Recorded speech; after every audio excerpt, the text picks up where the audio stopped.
രാത്രിയിൽ വാഴ്ത്തപ്പെടട്ടെ. ദൈവസ്നേഹത്താലും ക്രിസ്തയേശുവിലുള്ള കൂട്ടായ്മയിലും നമുക്ക് എല്ലാവർക്കും ഒരുമിച്ച് ഇന്ന് രാത്രി സാഹചര്യവശാൽ ഈ സൂമിൽ കൂടി വരുവാനും പ്രാർത്ഥിക്കുവാനും ദൈവവചനം കേൾക്കുവാനും ഒക്കെ ദൈവം ഒരുക്കി നല്ല അവസരത്തിനായി സ്തോത്രം ചെയ്യുന്നു.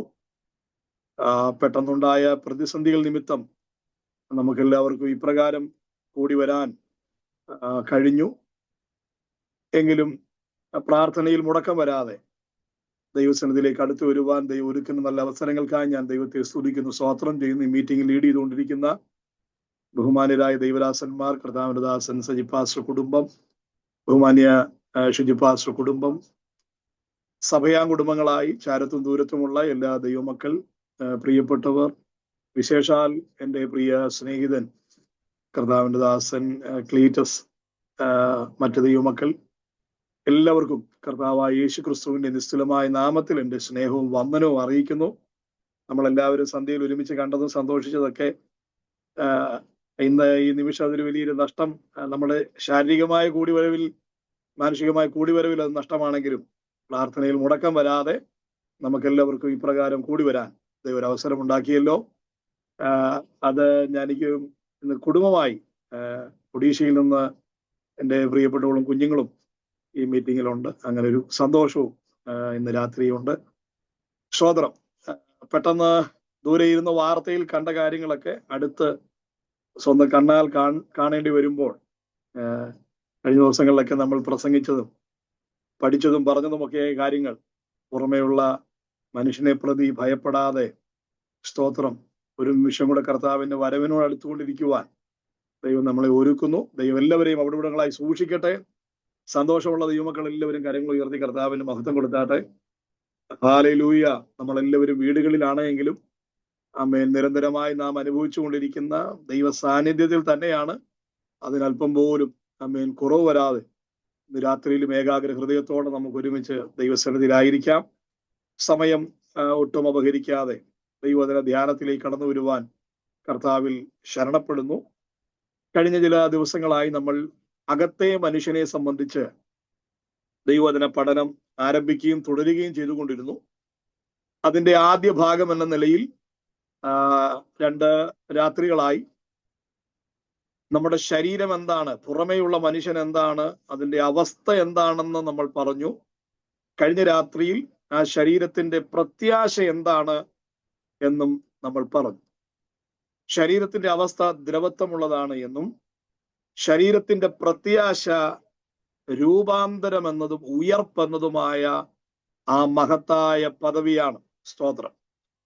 ഞാൻ ദൈവമക്കളോട് ഒരു കാര്യം പറയാം. കഴിഞ്ഞ രാത്രിയിൽ വായിച്ച ഒരു വാക്യത്തെ ആധാരമാക്കിക്കൊണ്ടൊരു കാര്യം പറയാം. മരണത്തിന് അധീനമായ ശരീരത്തിന്റെ വിടുതലിനേക്കാൾ നാം ലക്ഷ്യം വെക്കേണ്ടത്, നാം ഒരുങ്ങേണ്ടുന്നത്, പാകപ്പെടേണ്ടുന്നത് ശരീരത്തിൽ നിന്നുള്ള വിടുതലിന് വേണ്ടിയാണ്. സ്തോത്രം. ശരീരത്തിന്റെ വിടുതലിന് വേണ്ടി ഞാനൊരു കാര്യം ദൈവമക്കളോട് പറയാം. നമ്മുടെ ഈ ശരീരത്തിന്റെ വിടുതൽ അത് വലിയ കാര്യമല്ല. അമ്മേ, ആർക്കും കിട്ടാതെ അത്ഭുതങ്ങൾ കിട്ടുമ്പോൾ, ആർക്കും കിട്ടാതെ നന്മകൾ കിട്ടുമ്പോൾ സ്തോത്രം മറ്റാരേക്കാളും ഞാൻ വ്യത്യസ്തനാണ് എന്ന് അതിൽ കരുതേണ്ടതില്ല. അത്ഭുതങ്ങൾ എന്താണെന്നും അത്ഭുതങ്ങളുടെ പാഠം എന്താണെന്നും ഒക്കെ നമ്മൾ വരും ദിനങ്ങളിൽ കൂട്ടായ്മകളിൽ തിരുവെഴുത്തുകളെ ധ്യാനിക്കുവാൻ മറ്റൊരു സന്ദേശവുമായി ചേർത്ത ആ ഭാഗത്തെ വളരെ കൃത്യമായി അതിൻ്റെ ദൈവവചന സന്ദേശം ഒരുക്കിയിട്ടുണ്ട്. എങ്കിലും ഞാൻ ഇന്ന് രാത്രി ഒരു കാര്യം പറയാം. നമ്മളുടെ പുറമേയുള്ള മനുഷ്യരിൽ കിട്ടുന്ന ലാഭങ്ങൾ, നന്മകൾ, അതല്ല നമ്മുടെ ആത്മീയ ജീവിതത്തിന്റെ അളവുകോൽ. അതല്ല നമ്മുടെ ആത്മീയ ജീവിതത്തിന്റെ അളവുകോൽ. സ്തോത്രം. ഇസ്രായേൽ ജനത്തോട് ദൈവം പറയുന്നൊരു ഭാഗമുണ്ട്. സങ്കീർത്തനങ്ങളിൽ പറയുന്നു, എബ്രായ ലേഖനത്തിൽ അത് ആവർത്തിക്കുന്നു. യഹോവയ്ക്ക് ആ ജനത്തോട് 40 ആണ്ട് നീരസം ഉണ്ടായിരുന്നു എന്ന് പറയുന്നു. ഇസ്രായേൽ ജനത്തോടുള്ള ബന്ധത്തിൽ 40 ആണ്ട് നീരസം ഉണ്ടായിരുന്നു. അപ്പോൾ ഈ 40 ആണ്ട് നീരസം എന്ന് പറഞ്ഞാൽ അവസാനം 40 ആണ്ടെന്ന് പറഞ്ഞ മരുഭൂമി യാത്ര മുഴുവനും. നമ്മളെപ്പോഴും മരുഭൂമി യാത്ര എങ്ങനെയാണ് കാണുന്നത്? മന്നയിലൂടെ, തേയാത്ത ചെരുപ്പിലൂടെ. സ്തോത്രം. മ്യൂട്ടാക്കിയിട്ടൊന്ന് ചുമയ്ക്കാമോ? സ്തോത്രം. ദൈവം അനുഗ്രഹിക്കട്ടെ. Thank you. എന്റെ ശബ്ദം ക്ലിയർ ആണല്ലോ അല്ലേ? ഓക്കെ. ശ്രദ്ധിക്കണം, 40 ആണ്ട് യഹോവയ്ക്ക് ആ ജനത്തോട് നീരസം ഉണ്ടായിരുന്നു. 40 ആണ്ട് നീരസം എന്ന് പറയുമ്പോൾ സ്വാഭാവികമായും നമ്മൾ സാധാരണ എല്ലാ ആത്മീയരും നോക്കുന്നത് മരുഭൂമി യാത്ര ഭയങ്കര സംഭവമായി വർണ്ണിക്കാറുണ്ട്. എന്നാൽ തിരുവെഴുത്തുകളെ പഠിക്കുമ്പോൾ നാം മരുഭൂമി യാത്രയെ കാണേണ്ടുന്നത് മേഘത്തിൻ കീഴിലൂടെയല്ല, മേഘത്തിൻ കീഴിലൂടെയല്ല, അതിനു മുകളിൽ അത്യുന്നതനായ ദൈവത്തിന്റെ കണ്ണുകളോടെ, ദൈവവീക്ഷണത്തോടുകൂടെ നിങ്ങൾ ആ മരുഭൂമിയെ കാണണം. അപ്പോഴാണ് നമുക്കൊരു കാര്യം മനസ്സിലാകുന്നത്, മന്ന കൊടുക്കുമ്പോഴും, ചെരുപ്പ് തേയാതിരുന്നപ്പോഴും, ഉടുപ്പ് മുഷിയാതിരുന്നപ്പോഴും, പാറയിലെ വെള്ളമൊക്കെ പിളർന്ന് കൊടുക്കുമ്പോഴും, പലവിധമായ അത്ഭുതങ്ങൾ ചെയ്യുമ്പോഴും ദൈവത്തിന് നീരസം ഉണ്ടായിരുന്നു. ദൈവത്തിന് തന്റെ ജനത്തോടുള്ള, ദൈവത്തിന് തങ്ങളോടുള്ള ഇടപാടുകൾ അവർക്ക്, ആ മനോഭാവം അവർക്ക് വിഷയമല്ലായിരുന്നു. അവർക്ക് ദൈവത്തെ പ്രതി കിട്ടുന്ന കാര്യങ്ങളായിരുന്നു അവർക്ക് മികച്ചത്. സ്തോത്രം. അവർ ആ തേയാത്ത ചെരുപ്പിന് വാല്യൂ കൊടുത്തു, മന്നയ്ക്ക് വാല്യൂ കൊടുക്കുന്നു, ഇറച്ചിക്ക് വാല്യൂ കൊടുക്കും. ഇറച്ചിയൊന്നും പ്രാർത്ഥിച്ചു വാങ്ങിച്ചൊന്നുമല്ല കേട്ടോ, ഇറച്ചിയൊക്കെ പെറുപെറുത്ത് തന്നെ വാങ്ങിച്ചതാ. അത് അവരുടെ വിശുദ്ധ ജീവിതത്തിന്റെ മറുപടി ഒന്നുമല്ല. അവര് അരിശപ്പെട്ട് കോപിച്ച് മോശ അടക്കം നിന്ന് ദൈവത്തോട് വിക്കി വിക്കി ചൂടാകുകയാണ്. ഞാനിവരെ പ്രസവിച്ചോ, ഞാനിവരെ ഗർഭം ധരിച്ചോ.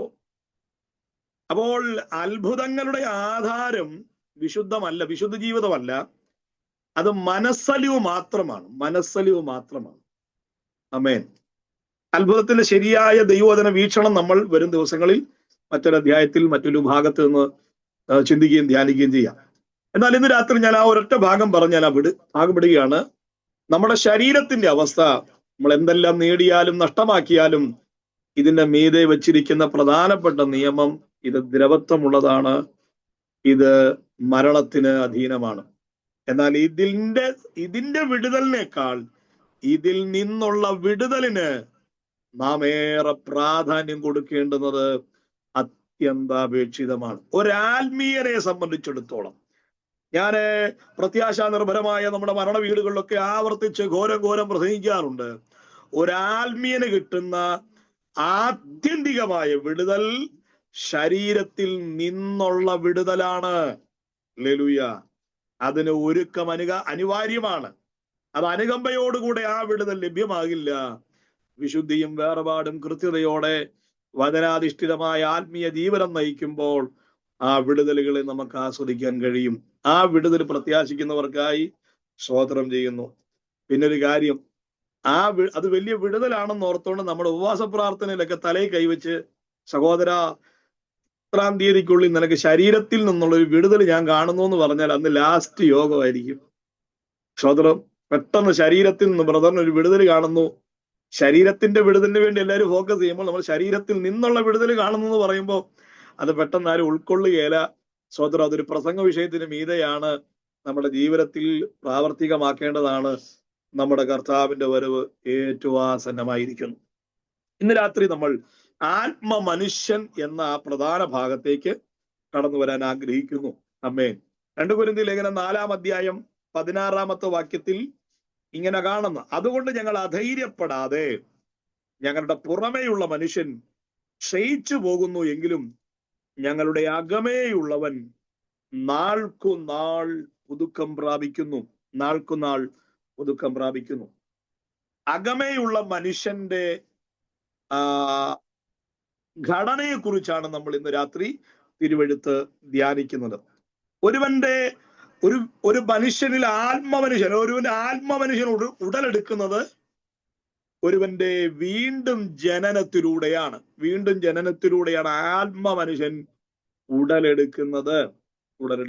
രക്ഷിക്കപ്പെട്ടതോടുകൂടെ ഞാൻ സേഫായി, നമ്മൾ സേഫായി എന്ന് തോന്നലിനപ്പുറം ഒരു പുതുമനുഷ്യന്റെ ജനനമാണ് നമ്മുടെ വീണ്ടെടുപ്പിലൂടെ സാധ്യമാകുന്നത്.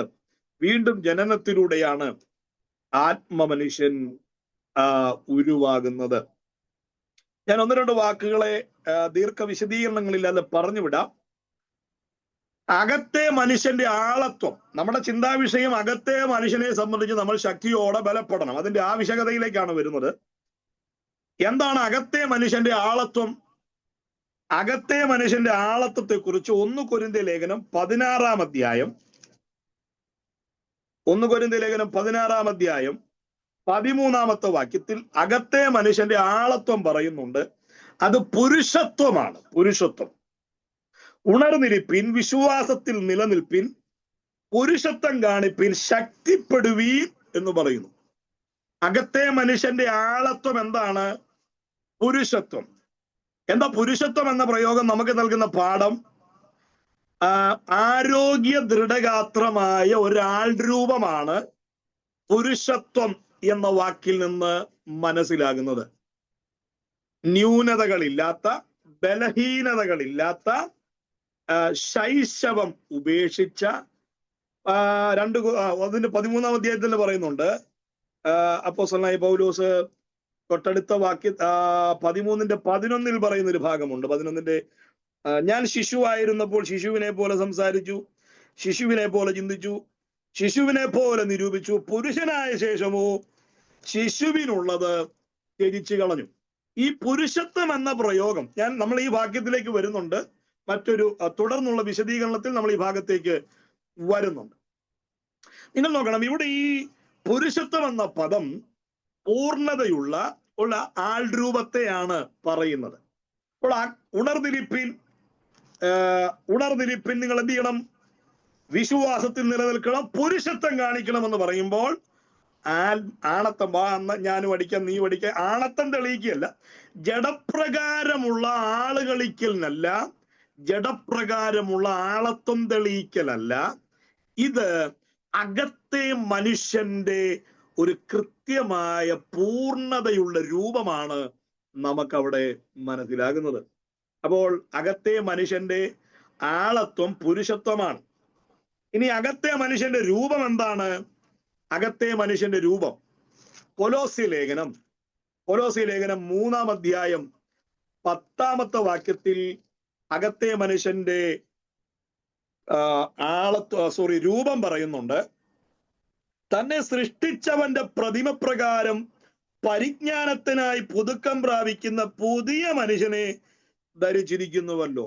അകത്തെ മനുഷ്യന്റെ ആൾ രൂപം സൃഷ്ടിച്ചവന്റെ രൂപമാണ്.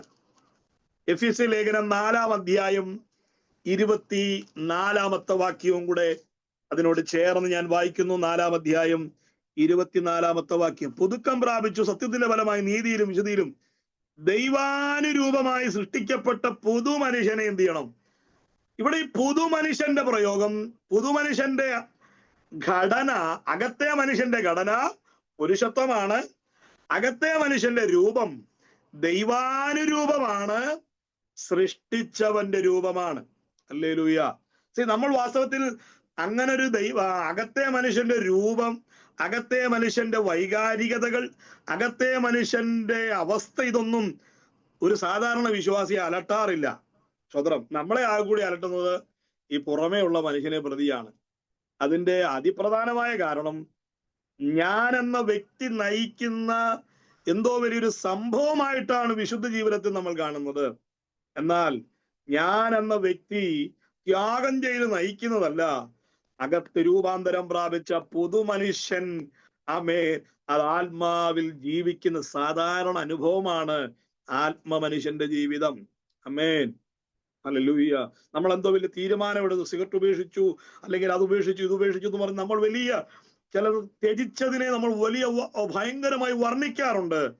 വാസ്തവത്തിൽ ഞാൻ പറയാം, ചില തീരുമാനങ്ങൾ എടുക്കുന്ന നമ്മളുടെ ഇന്ന് ത്യാഗമല്ല, അത് വിധേയപ്പെടൽ മാത്രമാണ്.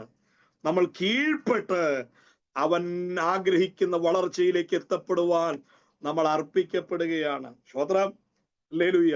നമ്മൾ ആ ചർച്ചിലായിരുന്നെങ്കിൽ എല്ലാവരും നിങ്ങളിൽ നിന്നൊക്കെ ശബ്ദം സ്തോത്രമൊക്കെ ആയിട്ട് ഒരുമിച്ച് മുമ്പോട്ട് പോകാമായിരുന്നു. വീട്ടിലാണെന്ന് ഓർത്തുകൊണ്ട് മൗനമായൊന്നും ഇരിക്കണ്ട.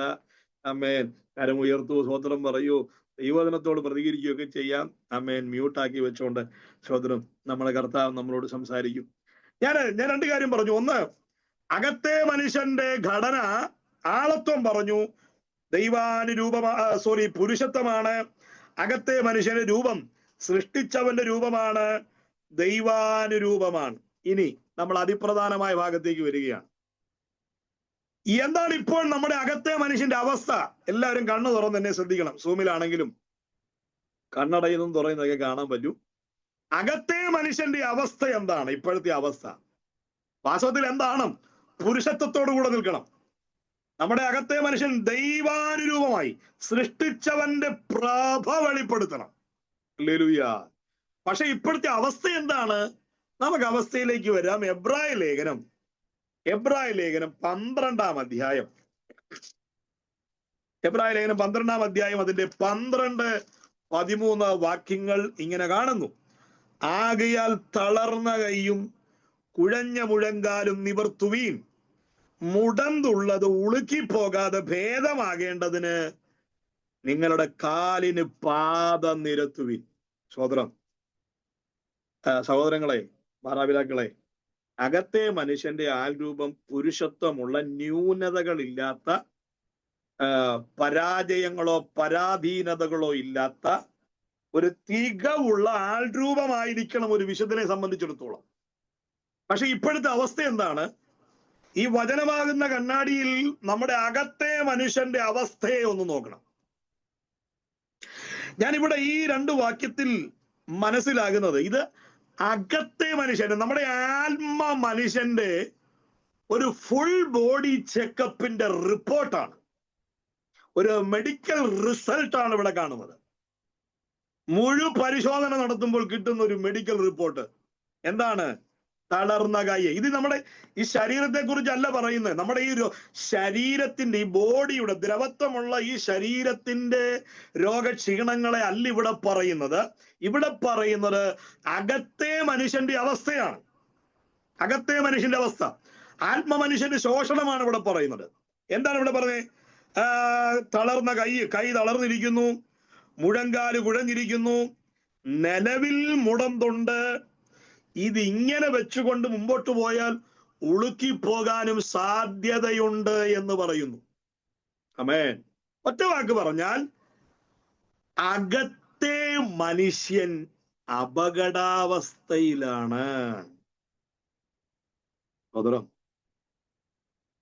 അകത്തെ മനുഷ്യൻ അപകടാവസ്ഥയിലാണ്. അകത്തെ മനുഷ്യൻ അത്യാസന്ന നിലയിലാണ്. സോദരം, കാരണം ഇത്രയും ശോഷിച്ചു പോകാനുള്ള കാരണം, ഇത്രയും അധികം ക്ഷീണിച്ചു പോകാനുള്ള കാരണം, അകത്തേക്കുള്ള ഒന്നും കിട്ടുന്നില്ലെന്ന്. അകത്തെ മനുഷ്യന് ആവശ്യമായ ആഹാരമോ, അതിനാവശ്യമായ പോഷകങ്ങളോ, അതിനാവശ്യമായ വ്യായാമങ്ങളോ, അതിന് കൃത്യമായ ശ്വസന പ്രക്രിയ നടക്കേണ്ട ഇടങ്ങളൊന്നും അതിന് കിട്ടുന്നില്ല. പുറമേയുള്ള മനുഷ്യൻ ചീർക്കുകയും അകമേയുള്ളവൻ ശ്വാസം മുട്ടുകയും ചെയ്യുകയാണ്. അതിന്റെ നാഡിനരമ്പുകൾ കൃത്യമായി വളരുന്നില്ല, അതിന് കൃത്യമായ പരിപാലനം കിട്ടുന്നില്ല, അകത്തേക്കൊന്നും പോകുന്നില്ല. എല്ലാം പുറമേയുള്ള മനുഷ്യനിൽ മാത്രമായി മുഖം നോക്കിയും ആളെ നോക്കിയും ആളിന്റെ പോക്കറ്റ് നോക്കിയും പണം നോക്കിയും സ്റ്റാറ്റസ് നോക്കിയും, ഹല്ലേലൂയ, ആമേൻ, സാഹചര്യം നോക്കിയുമൊക്കെ, ആമേൻ. ഒരു കാര്യം പറയാം, ഒരു വിധത്തിൽ മുഖസ്തുതിയും നമ്മളെ ഉയർത്തി പറഞ്ഞും പലരും വന്ന് നമ്മുടെ കുറവുകളെ നികത്താതെ ആമേൻ, മോനെ മോളെ എന്നൊക്കെ വിളിച്ച് നമ്മുടെ കർണരസമാകുമാറ് സംസാരിക്കുമ്പോൾ വാസ്തവത്തിൽ അവരറിഞ്ഞുകൊണ്ട് നമ്മളെ അബദ്ധത്തിലേക്ക് വഴി നടത്തുകയാണ്. ഹല്ലേലൂയ. പ്രിയപ്പെട്ടവരെ, ആമേൻ, നമ്മുടെ അകത്തെ മനുഷ്യനെ പണിയുന്നതിന് വേണ്ടി നമുക്ക് കാതോർക്കാം. ആത്മ മനുഷ്യനെ പണിയുന്നിടങ്ങളിലേക്ക് നമുക്കൊന്ന് വിധേയപ്പെടാം. ആമേൻ. പുറമെ ഒരു കുഴപ്പമില്ല. ഇത് ആരോടാ പറയുന്നത്? എബ്രായ ക്രിസ്ത്യാനികളോടാ പറയുന്നത്. എബ്രായ ക്രിസ്ത്യാനികളോട് പറയാണ്, നിങ്ങളുടെ അകത്തെ മനുഷ്യൻ അത്യാസന്ന നിലയിലാണ്. ചിലതിനെ വെന്റിലേറ്ററിൽ കയറ്റേണ്ട സമയം കഴിഞ്ഞു, ചിലത് വെന്റിലേറ്ററിലാണ്. ആമേൻ. ആ മാസ്ക് ഒന്ന് മാറ്റിയാൽ നഷ്ടപ്പെട്ടു പോകും.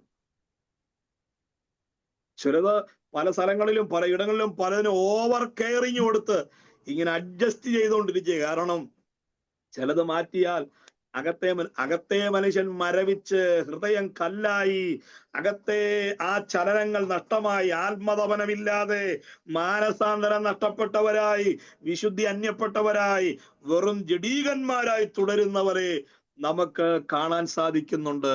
എന്നാൽ ദൈവമക്കളോട് പറയാം, ഈ ഉപവാസ പ്രാർത്ഥനയിൽ നമുക്ക് പുറമെ ഒന്നും വെട്ടിപ്പിടിക്കാൻ കഴിഞ്ഞില്ലെങ്കിലും, ഈ പ്രാർത്ഥന നിങ്ങളുടെ ബിസിനസിന്റെ വാതിലുകൾ തുറന്നില്ലെങ്കിലും, ഈ പ്രാർത്ഥനയിൽ നിങ്ങളുടെ സമ്പാദ്യം കൂടിയില്ലെങ്കിലും, ആത്മമണ്ഡലങ്ങൾ ശോഷിക്കരുത്. അതിനെ പണിയുന്ന ഏറ്റവും വലിയ നടപടിയിലേക്ക് നമ്മൾ വരേണ്ടുന്നത് അത്യന്താപേക്ഷിതമാണ്. ഹല്ലേലൂയ. ഈ 12-13 വാക്യം നമുക്ക് നൽകുന്ന ഉപദേശം ഇതാണ്. ആത്മമനുഷ്യൻ അത്യാസന്ന നിലയിലാണ്. എത്രയും വേഗം നടപടി എടുക്കണം. എത്രയും വേഗം നടപടി എടുക്കണം. ഈ പോരായ്മകൾ പരിഹരിക്കുന്ന നടപടിയിലേക്ക്, വിട്ടുവീഴ്ചകളില്ലാത്തൊരു നടപടിയിലേക്ക്, ഒരു മേജർ ശസ്ത്രക്രിയയിലേക്ക്, ഒരു രൂപാന്തരത്തിലേക്ക് വന്നേ മതിയാകുകയുള്ളൂ. Hallelujah, hallelujah. ഞാൻ കഴിഞ്ഞ ദിവസം പറഞ്ഞതുപോലെ, ശസ്ത്രക്രിയയിലേക്ക് വിധേയപ്പെടുമ്പോൾ ചിലപ്പം ആ ഡോക്ടറിന്റെ സ്വന്തം പിതാവോ മാതാവോ ആയിരിക്കാം രോഗിയായി മുന്നിൽ കിടക്കുന്നത്, അല്ലെ സ്വന്തം ഭാര്യ ആയിരിക്കാം, കുഞ്ഞായിരിക്കാം. മുഖം നോക്കിയോ ബന്ധം നോക്കിയോ അല്ല ചികിത്സ നടക്കുന്നത്, അവന്റെ ജീവൻ നോക്കിയാ ചികിത്സ നടക്കുന്നത്. തന്റെ ആയുസ്സിനെ നഷ്ടമാക്കുന്ന, തന്നെ ബലഹീനപ്പെടുത്തുന്ന ആ രോഗത്തിന്റെ കൃത്യമായി ചികിത്സിക്കാൻ മുഖം നോക്കി അയ്യോ എന്റെ കുഞ്ഞാണെന്നൊന്നും അല്ല. മുറിക്കേണ്ടതിനെ മുറിച്ച്, കീറേണ്ടതിനെ കീറി, കഴുകേണ്ടതിനെ കഴുകി. ഇത് കൃത്യമായി പറയുമ്പോ പോകുന്നവരൊക്കെ പോകട്ടെ. സ്വതന്ത്രം. ഹല്ലേലൂയ. ഇത് ആളെ കൂട്ടുന്ന ഇടമൊന്നും അല്ലല്ലോ. ആരോഗ്യത്തോടെ ഒരു കൂട്ടത്തെ അവങ്കലേക്ക് എത്തിക്കുക എന്നുള്ളതാണ്. സ്വതന്ത്രം പറയാം. ആമേൻ. അങ്ങനെ ഈ 12-13 വാക്യങ്ങളിൽ കാണുന്ന ഈ അത്യാസന്ന നിലയിലേക്ക് എത്താനുള്ള കാരണമുണ്ട്. ഈ അവസ്ഥയിലേക്ക് എത്താനുള്ള കാരണം ചുമ്മാ ആരോപണം നടത്തി പോയിട്ട് കാര്യമില്ല. 5-ാം അധ്യായത്തിലേക്ക് നോക്കണം. 5-ാം അധ്യായം, നമുക്ക് എബ്രായ ലേഖനം 5-ാം അധ്യായത്തിലേക്ക് വരാം. 5-ാം അധ്യായത്തിൽ അതിന്റെ 11 മുതലുള്ള വാക്യങ്ങൾ, ഇതിനെക്കുറിച്ച് ഞങ്ങൾക്ക് വളരെ പറയാനുണ്ട്. എങ്കിലും നിങ്ങൾ കേൾപ്പാൻ മാന്യമുള്ളവരായി തീർന്നുകൊണ്ട് തെളിയിച്ചു തരാൻ വിഷമം. ഇതിനെക്കുറിച്ച് ഞങ്ങൾ വളരെ പറയാനുണ്ട്. ഒത്തിരി പറയാനുണ്ട്, പക്ഷെ നിങ്ങൾ കേൾക്കുന്നില്ല. കേൾപ്പാൻ മാന്യമുള്ളവരായെന്ന് പറഞ്ഞാൽ അതിന്റെ അർത്ഥം ഗ്രഹിക്കുന്നില്ലെന്നാണ്. അതുകൊണ്ട് തെളിയിക്കാൻ വിഷമം. വാസ്തവത്തിൽ പല ഇടങ്ങളിൽ ഞങ്ങൾ ശുശ്രൂഷാ വേദിയിൽ അനുഭവിക്കുന്ന ഒരു വിഷമമാണ്. തെളിയിക്കാൻ കിടന്ന് പാടുപെടാറുണ്ട്. ചിലർക്ക് തെളിയിക്കുകയും വേണ്ട. തെളിയിക്കുന്ന, തിരുവെഴുത്തുകളെ തെളിയിച്ചു കൊടുക്കുന്ന, തിരുവെഴുത്തുകളെ കൃത്യതയോടെ പറഞ്ഞു കൊടുക്കുന്നു എന്ന് ആർക്കും വേണ്ട. അവിടെ നടന്നു, ഇവിടെ നടക്കും. അവിടെ പൊട്ടി, ഇവിടെയും പൊട്ടും. അവിടെ വാതില് തുറന്നു, ഇവിടെയും വാതില് തുറന്നു. ദൈവമക്കളെ, അവിടെ ചങ്ങല പൊട്ടിയത് കൊണ്ട് അതിന്റെ അർത്ഥം നമ്മുടെ എല്ലാ ചങ്ങലയും പൊട്ടുമെന്നല്ല. സ്വതന്ത്രം. ഞാൻ വീണ്ടും പറയും, അത്ഭുതം എന്ന വിഷയത്തിൽ നമ്മൾ ആ ഭാഗത്തെ കൃത്യമായി പരാമർശിക്കുന്നുണ്ട്. ആമേൻ. കാക്കയെ കൊണ്ട് ഏലിയാവിനെ ദൈവം പോഷിപ്പിക്കണം, അതിന്റെ അർത്ഥം കർത്താവിന് ഇങ്ങനൊരു ബിസിനസ് ഉണ്ടെന്നല്ല. നമ്മൾ പിന്നെ ഈ സ്വോത്രകാഴ്ച തരുന്നവർക്കെല്ലാം നമ്മൾ കാക്കയെന്നാ പേരിട്ടേക്കുന്നത്. പ്രതീക്ഷിക്കാത്തൊരു വിശ്വാസം നമ്മുടെ സഭയ്ക്കകത്തൊന്ന് കൂടുതൽ സ്വോത്രകാഴ്ച, ഇന്നൊരു കാക്ക ഉണ്ടായിരുന്നെന്ന് പറയുന്നവരാണ്. സ്വോത്രം. വാസ്തവത്തിൽ അത്ഭുതങ്ങളല്ല നമുക്ക് നൽകുന്ന പാഠം, ദൈവത്താൽ അസാധ്യമായതൊന്നുമില്ലെന്നാണ്. ഹല്ലേലൂയ. കഴിഞ്ഞ ദിവസം പറഞ്ഞില്ലേ, ഈ അത്ഭുതങ്ങൾ ആ കാലങ്ങളിൽ അത്ഭുതം കണ്ടവരൊന്നും ഇതിനെ ഇമാജിൻ ചെയ്തല്ല പ്രാപിച്ചേ.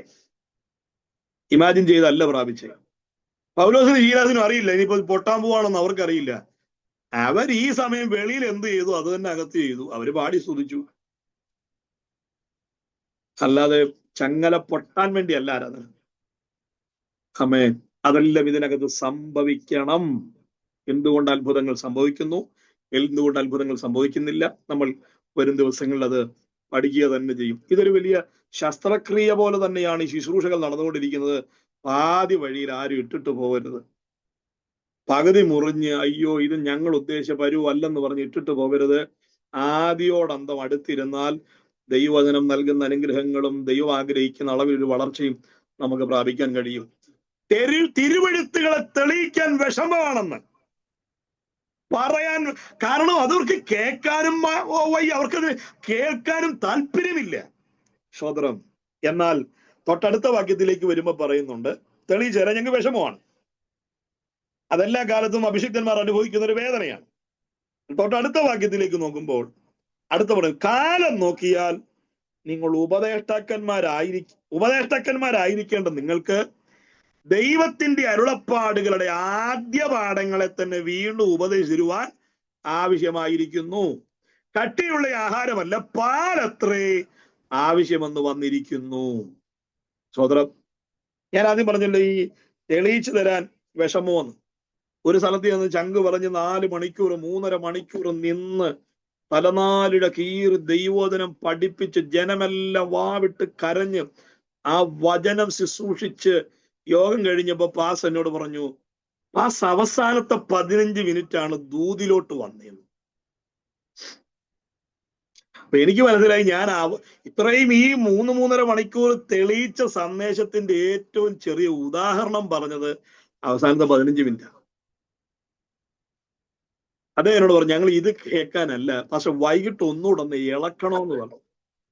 ഞാൻ പറഞ്ഞു, വൈകിട്ട് പാസ് ഇളക്കിയാട്ടെ, ഞാൻ പോകാന്ന്. സ്വതന്ത്രം.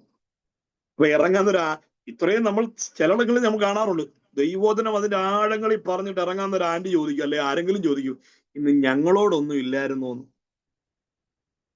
സ്വതന്ത്രം. അത് ദൈവോധനത്തിന് മീതെയാണ് അവരുടെ കാഴ്ചപ്പാടുകൾ. സ്വതന്ത്രം. എല്ലാവരും എന്നെ ശ്രദ്ധിച്ചാട്ടെ, കരങ്ങൾ ഉയർത്തി ഹല്ലേലൂയാ, ആമേൻ. ശ്രദ്ധിക്കണം, ഇവിടെ പറയുന്നുള്ളൂ അടുത്ത വാക്യം. നമ്മൾ 12ലേക്ക് വരാം. കാലം നോക്കിയാൽ നിങ്ങൾ ഇപ്പോൾ ഉപദേഷ്ടാക്കന്മാരായിരിക്കേണ്ട നിങ്ങൾക്ക്. ഏതാണ് ഈ കാലം? കാലം നോക്കിയാൽ എന്ന് പറയുമ്പോൾ ഈ കാലം എത്ര? ഏകദേശം 27-ലധികം വർഷം, 30ഓളം വർഷം. രക്ഷിക്കപ്പെട്ട് 30ഓളം വർഷമായവർക്കായി ലേഖനം എഴുതി കൊടുക്കുന്നേ. രക്ഷിക്കപ്പെട്ട് 27-ലധികം വർഷങ്ങൾ, 30ഓളം വർഷങ്ങൾ പിന്നിടുന്നവരോട് പറയാണ്, കാലം നോക്കിയാൽ നിങ്ങൾ ആരാണ്? ഉപദേഷ്ടാക്കന്മാരായിരിക്കേണ്ടവരാണ്. പക്ഷെ ഇപ്പോഴും നിങ്ങൾക്ക് എന്ത് വേണം? പാല് വേണം, ആദ്യ പാഠം വേണം. അപ്പൊ എൻ്റെ ഒരു ഭാവനയാണ്, എല്ലാവരും ശ്രദ്ധിക്കണം. കാലം നോക്കിയാൽ ഉപദേഷ്ടാവ് എന്ന് പറഞ്ഞാൽ വരവും നടപ്പും ഇരിപ്പും ഒക്കെ കണ്ട പ്രൊഫസറുടെ പവറാണ്. സോദരം, നടപ്പും ആ ഇമേജും ആ വരവും ഗെറ്റപ്പൊക്കെ കണ്ട പുതിയ ഭാഷമാര് ഞെട്ടിപ്പോവും. വരവും നടപ്പും ഇരിപ്പും ഒക്കെ പ്രൊഫസറുടെ പവറാണ്. അടുത്തിരിക്കുന്ന ബാഗ് പിടിച്ചു നോക്കിയാൽ ഉറുക്ക് കലക്കി വെച്ചേക്കുന്ന കാണാം. പാലും കുപ്പിയിരിക്കുന്നു. പുറമേ ഇമേജ് ഉണ്ട്, പാരമ്പര്യമുണ്ട്. കാലം നോക്കിയാൽ, കാരണം കാലം നോക്കിയാലുള്ള മാറ്റങ്ങൾ പുറമേ ഉണ്ട്. തൊണ്ട അടഞ്ഞു. രക്ഷിക്കപ്പെട്ട നാളിൽ പ്രാർത്ഥിക്കുന്നവരല്ല ഇപ്പൊ പ്രാർത്ഥിക്കുന്നേ. രക്ഷിക്കപ്പെട്ടു വന്നപ്പോ എങ്ങനെ പ്രാർത്ഥിക്കണം, എന്ത് തുടങ്ങണം, എന്ത് തുടരണം, എങ്ങനെ അവസാനിക്കണമെന്ന് അറിയില്ലായിരുന്നു. പക്ഷെ ഇപ്പൊ പ്രാർത്ഥിക്കാൻ പഠിച്ചു. കല്യാണ വീട്ടിൽ പ്രാർത്ഥിക്കാൻ പഠിച്ചു, മരണ വീട്ടിൽ പ്രാർത്ഥിക്കാൻ പഠിച്ചു, പ്രാർത്ഥിച്ച് ചെറുക്കനെ ഇറക്കാൻ പഠിച്ചു, പെണ്ണിനെ പ്രാർത്ഥിച്ച് വീട്ടിൽ ചെറുക്കനെയും പെണ്ണിനോടെ കയറ്റാൻ പഠിച്ചു, വണ്ടി പ്രാർത്ഥിച്ചിറക്കാൻ പഠിച്ചു, പ്രാർത്ഥിച്ച് പാല് കാച്ചാൻ പഠിച്ചു, പ്രാർത്ഥന ഇടിവെട്ട് പ്രാർത്ഥനകൾ പഠിച്ചു, സിറ്റുവേഷൻ അനുസരിച്ച് പ്രാർത്ഥിക്കാൻ പഠിച്ചു.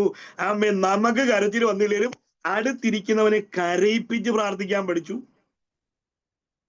പുറമേ മാറ്റങ്ങളെല്ലാം ഉണ്ടായി, ഇടിവെട്ട് സാക്ഷ്യങ്ങൾ പഠിച്ചു. പക്ഷെ അടുത്തിരിക്കുന്ന ബാഗ് പിടിച്ചു നോക്കുമ്പോൾ പാലും കുപ്പി ഇരിക്കുന്നു. വേറൊരു കാര്യം എന്ന് പറഞ്ഞാൽ 30 വർഷമായവന് 1-ാം വർഷത്തിലെ പാല് പോരാ.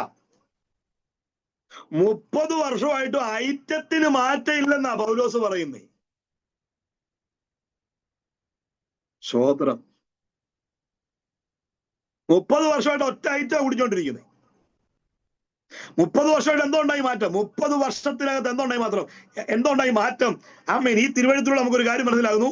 ആമേൻ, ഐറ്റം മാറിയില്ല, പാലും പാത്രം മാറി.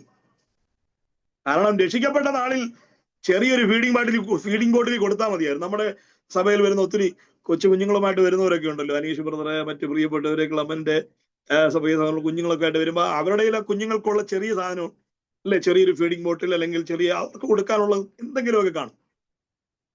രക്ഷിക്കപ്പെട്ട നാളിൽ ചെറിയ ഫീഡിംഗ് ബോട്ടിൽ മതിയായിരുന്നു, ഒന്ന് ചെറുതായിട്ടൊന്ന് കുലുക്കി. ആദ്യ പാഠം തെറ്റല്ല കേട്ടോ, ആദ്യ പാഠം തെറ്റല്ല. പക്ഷെ ആദ്യ പാഠത്തിലെ തുടർച്ച ശരിയല്ല. ആത്മവളർച്ച കൃത്യമായി ഉണ്ടാകണം. ഇത് രക്ഷിക്കപ്പെട്ട നാളിൽ ചെറിയ ഫീഡിംഗ് ബോട്ടിലായിരുന്നെങ്കിൽ ഇപ്പൊ നമ്മൾ പാത്രമല്ല, ഇപ്പൊ അണ്ടാവ് കണക്കിനാ കലക്കുന്നേ. അണ്ടാവ് കണക്കിന് കലക്കിയിട്ട് ഇങ്ങനെ കോരി ഒഴുകിയാണ്. അപ്പം നാട്ടിൽ നിന്ന് ഒരാളെ കലക്കാൻ കൊണ്ടുവരുന്ന ആ പുള്ളി കലക്കി ഒത്തില്ല, അടുത്ത ആളെ കലക്കാൻ വിളിക്കുന്ന പുള്ളി കലക്കുന്നവരെ മാത്രം സെലക്ട് ചെയ്ത് വിളിക്കുന്നു. ജനറൽ കൺവെൻഷൻ ആണെങ്കിലും മാസിയോഗം ആണെങ്കിലും അണ്ടാവിന് കലക്കി പ്രാപിച്ചോ പ്രാപിച്ചോ പ്രാപിച്ചോ എന്ന് പറഞ്ഞ് വീശി കൊടുത്തുകൊണ്ടിരിക്കുകയാണ്. തിരുവെഴുത്തുകളുടെ പൊരുളുകളെ തിരിക്കാതെ എന്നും മാനസാന്തരം, ആദ്യ പാഠങ്ങൾ, രക്ഷ, വിടുതൽ, കരഞ്ഞു, ആരാധിച്ചു, ചിലത് നടക്കാൻ പോവാ, ആദ്യ പാഠങ്ങൾ മാത്രം കൊടുത്ത് ആളുകളെ സുഖിപ്പിച്ചും ജഡപ്രകാരം ആനന്ദിച്ചും. ഹല്ലേലൂയ. ഞാൻ രക്ഷിക്കപ്പെട്ട നാൾ ഇന്ന അത്ഭുതം കണ്ടതാണ്, അത് തന്നെ എന്റെ വഴി. നമ്മൾ ഇന്നലെ പറഞ്ഞില്ലേ, അമ്മേൻ, രക്ഷിക്കപ്പെട്ട നാൾ ചിലപ്പോൾ നിങ്ങളുടെ അത്ഭുതം കണ്ടെന്ന് വരാം. അത് ഫസ്റ്റ് എയ്ഡ് ആണ്, ആദ്യ നാളുകളിലെ ചികിത്സാ രീതിയാണ്. അതെല്ലാ കാലവും ആ മെത്തേഡുകൾ തുടരണമെന്നില്ല. വസ്ത്രത്തിന്റെ അഗ്രത്തിൽ തൊട്ട് ഞാനൊരു ദൈവമകളെ, പുതിയ വിശ്വാസിയെ പരിഗണിക്കുന്ന പോലല്ല ദൈവം പഴയ ആളുകളെ പരിഗണിക്കുന്നത്. ഇനി ശുശ്രൂഷ കുടുംബങ്ങൾ ശ്രദ്ധിക്കുക, വിശ്വാസിയെ പരിഗണിക്കുന്ന പോലല്ല അഭിഷിക്ത കുടുംബങ്ങളെ പരിഗണിക്കുന്നത്. ഒരു സംശയം ഉണ്ടായല്ലേ? ഞാൻ പറഞ്ഞുതരാം. പുതിയ വിശ്വാസിക്ക് അവരൊന്ന് കരഞ്ഞാൽ, അല്ലെങ്കിൽ ഒന്ന് കരഞ്ഞില്ലേലും, അവരിന് ഓട്ടോയിൽ ഇരുന്ന് കൈ പൊക്കിയാലും, പവർ മിഷനിനകത്തോട്ട് കൈ നീട്ടിയാലും ചിലപ്പോൾ അവരുടെ മുഴം മാറിയെന്ന് വരും, മുടന്ത് മാറിയെന്ന് വരും. പക്ഷെ ആത്മ വളർച്ചയുടെ കൃത്യമായ വഴിയിൽ ആദ്യം പ്രാപിച്ച മെത്തേഡുകളും മാറും. ഇനി കുറെ കാലം കഴിയുമ്പോൾ, നമ്മൾ ഇന്നലെ ആ ഭാഗം ഉദാഹരണമായി പറഞ്ഞു, പത്രോസ് പടക് നിറയെ മത്സ്യം വാരിക്കൂട്ടിയാണ് ആത്മീയാത്ര തുടങ്ങിയതെങ്കിൽ കുറെ കാലം കഴിഞ്ഞപ്പോൾ ആ വിടുതലിന്റെ മെത്തേഡുകൾ മാറി. ആ വിടുതലുകൾ അവരെ മറ്റൊരു ഉദ്ദേശത്തിലേക്ക് എത്തിക്കുകയായിരുന്നു. എന്നിട്ടോ അടുത്തൊരു പ്രോബ്ലം വരുമ്പോൾ അവനെ തനിയെ വിടുകയാണ്, പക്വതയോടെ ഒറ്റയ്ക്ക് നിന്ന് പ്രതികരിക്കാൻ.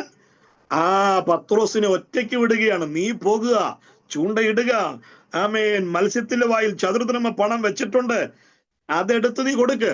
പക്ഷെ ഇനി ഒരു ശുശ്രൂഷയുടെ കൃത്യമായ വിളിയിലേക്ക് വരുമ്പോൾ പഴയതുപോലെ പടക് നിറയൊന്നും വാരിക്കൂട്ടിയെന്ന് വരില്ല.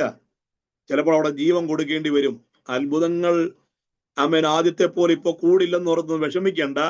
അത്ഭുതങ്ങൾ വിഷയമല്ല എന്ന ആ പക്വതയിലേക്കാണ് നമ്മളെ ദൈവാത്മാവ് വളർത്തുന്നത്.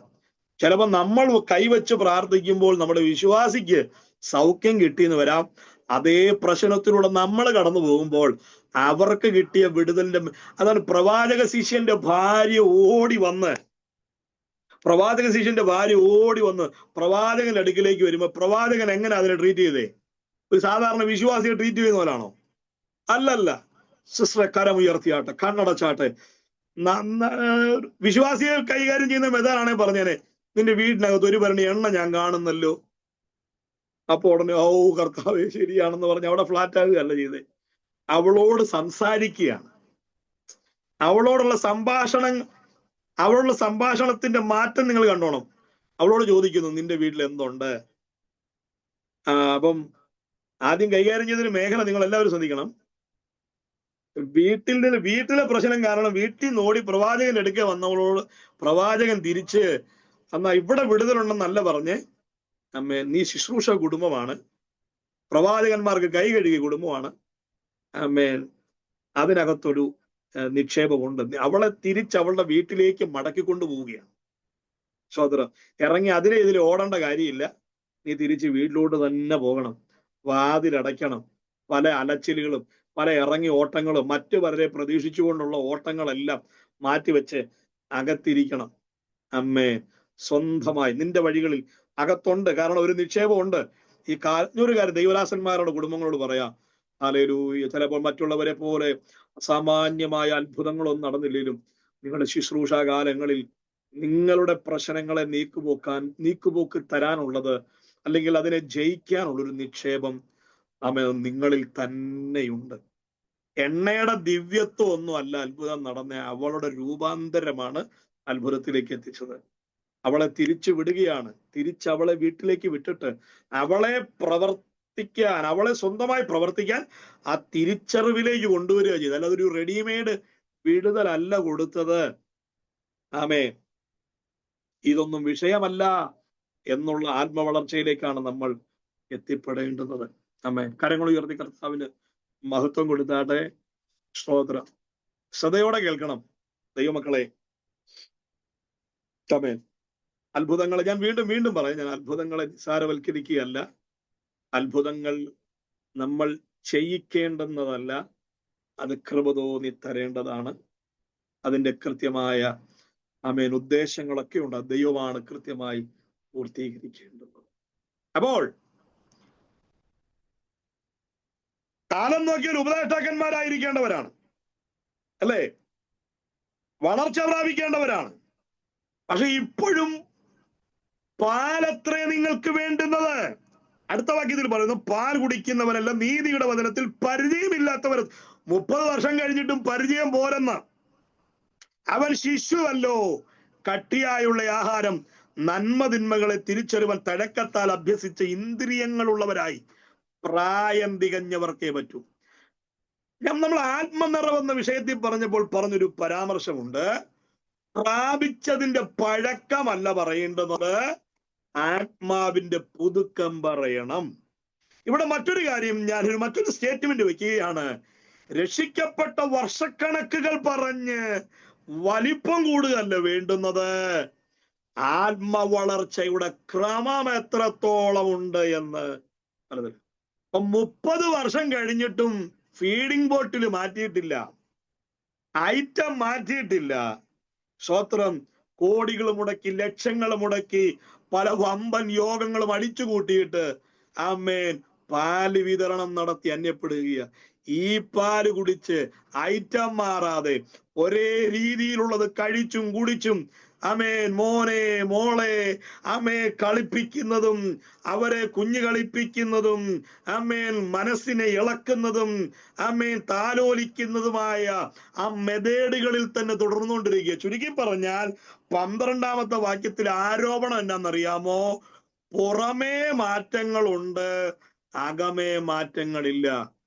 സഭ ഇന്ന് 30 വർഷം കഴിഞ്ഞ സഭ ഇന്ന് ധരിക്കേണ്ട യോദ്ധാവിന്റെ വേഷമാണെങ്കിലും കുട്ടിയുടുപ്പ് മാറ്റിയിട്ടില്ലെന്ന്, കുഞ്ഞുകളി അവസാനിപ്പിച്ചിട്ടില്ലെന്ന്. അപ്പൊ നിങ്ങൾ ചിലര് സമ്മതിക്കത്തില്ല, പാസ്റ്റർ അങ്ങനൊന്നും അല്ല, നിങ്ങളുടെ ആ ശൈശവത്വം മാറിയിട്ടില്ല എന്ന് തെളിയിക്കാൻ ഒറ്റ സാധനം മതി. 60 വയസ്സുള്ള അമ്മച്ചിയോടും എന്റെ മോളേന്നൊന്ന് വിളിച്ചാൽ മതി. അന്നേരം ആ കുഞ്ഞു കൊച്ചിന്റെ ആ മനസ്സ് ഇങ്ങനെ വന്ന് ഇങ്ങനെ ഓലോല കണ്ണീരൊഴുക്കി ഏങ്ങി കരയുന്ന കാണുന്നില്ലേ? സോദരം, ഞാൻ ഇന്നലെ പറഞ്ഞ പോലെ ശൈശവത്വം മാറിയിട്ടില്ല. ഇന്നും ഒരു ജലദോഷത്തിന് പ്രാർത്ഥിക്കാൻ, ഇന്നും ഒരു പനിക്ക് പ്രാർത്ഥിക്കാൻ ഒരു 4 വോയിസ് ക്ലിപ്പെങ്കിലും ഇട്ടെങ്കിലേ നമുക്ക് ഇന്ന് സന്തോഷം വരികയുള്ളൂ. വർഷം കഴിഞ്ഞിട്ടും പലതിന്റെ നടുവിലും എഴുന്നേറ്റ് നിൽക്കാൻ ത്രാണിയില്ല, യുദ്ധം ചെയ്യാനുള്ള ആരോഗ്യമില്ല, ബലമില്ല, കരുത്തില്ല. പുറമേ മാറ്റങ്ങളെല്ലാം ഉണ്ട്, അകമേയുള്ളവൻ സൂക്ഷിച്ചു കൊണ്ടിരിക്കുന്നു. ആത്മീയത കൊണ്ട്, ആരാധന കൊണ്ട്, പ്രാർത്ഥന കൊണ്ട് പുറമേ വലിയ മാറ്റങ്ങളൊക്കെ ഉണ്ടെങ്കിലും അകത്തേക്കൊന്നും പോകുന്നില്ല. അകത്തേക്ക് 2 കഷണം അന്യഭാഷയായി, അല്ലെങ്കിൽ ഏതെങ്കിലും വല്ല കാലത്തും എന്തെങ്കിലുമൊക്കെ ചെറിയ അനുഭവങ്ങൾ മാത്രമായി അകത്തേക്ക് പോകുമ്പോൾ എൻ്റെ പ്രിയപ്പെട്ടവരോട് ഇന്ന് രാത്രി പറയാം, കുട്ടിത്തം ഉപേക്ഷിക്കാം നമുക്ക്. ആമേൻ. ആ ശൈശവത്വം മാറ്റാം. മോനെ പൊന്നെ മുത്തേ എന്നൊന്നും വിളിച്ചില്ലേലും നമ്മൾ മക്കള് തന്നെയാണെന്ന്. ഭദ്രം. ഇപ്പൊ നിങ്ങളെല്ലാം കൈക്കുഞ്ഞുങ്ങളുമൊക്കെ ആയിട്ട് കടന്നു വരുന്നവരാണ്. ആ കൈക്കുഞ്ഞിനെ ഇപ്പോ കൊടുക്കുന്ന ആ താലോലിക്കുന്നതും എടുത്തു തോളെ വെക്കുന്നതും എടുത്ത് അവരെ കൊണ്ടു നടക്കുന്നതും അല്ലേ? നമ്മുടെ അനീഷ് ബ്രദറൊക്കെ വരുന്ന കുഞ്ഞിനുമേ ഒരു ചെറിയൊരു വണ്ടിയൊക്കെ ആയിട്ടാ വരുന്നത്. 30 വയസ്സുള്ളവൻ ആ വണ്ടി കൊടുക്കുക. 30 വയസ്സുള്ളവനെ കൊണ്ടിരുന്ന വീൽ ചെയർ എന്ന് പറയും. വീൽ ചെയർ, അവൻ എഴുന്നേക്കാൻ ത്രാണിയില്ലെന്ന. സ്തോത്രം. ചിലർ ഈ ബോഡി വളർന്നിട്ടുണ്ട്, ബുദ്ധി വളർന്നിട്ടില്ല. അതുകൊണ്ടാ പെട്ടെന്ന് പിണങ്ങുന്നേ. ഭൗതിക വിഷയങ്ങളിൽ പിണങ്ങുന്നതിന്റെ കാരണം ആത്മമണ്ഡലം വളർച്ച പ്രാപിച്ചിട്ടില്ലെന്ന്. അപ്പൊ നിങ്ങളിനി സ്വതന്ത്രം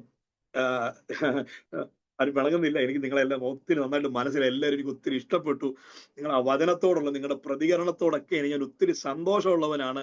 എങ്കിലും കാര്യം പറയാതിരിക്കാൻ പറ്റില്ല. സ്വതന്ത്രം ദൈവമക്കളെ, ഈ നമ്മൾ ആത്മീയത കൊണ്ട് നമ്മുടെ പുറമേ ഉള്ളതിനെ സംരക്ഷിച്ചുകൊണ്ടിരിക്കുക.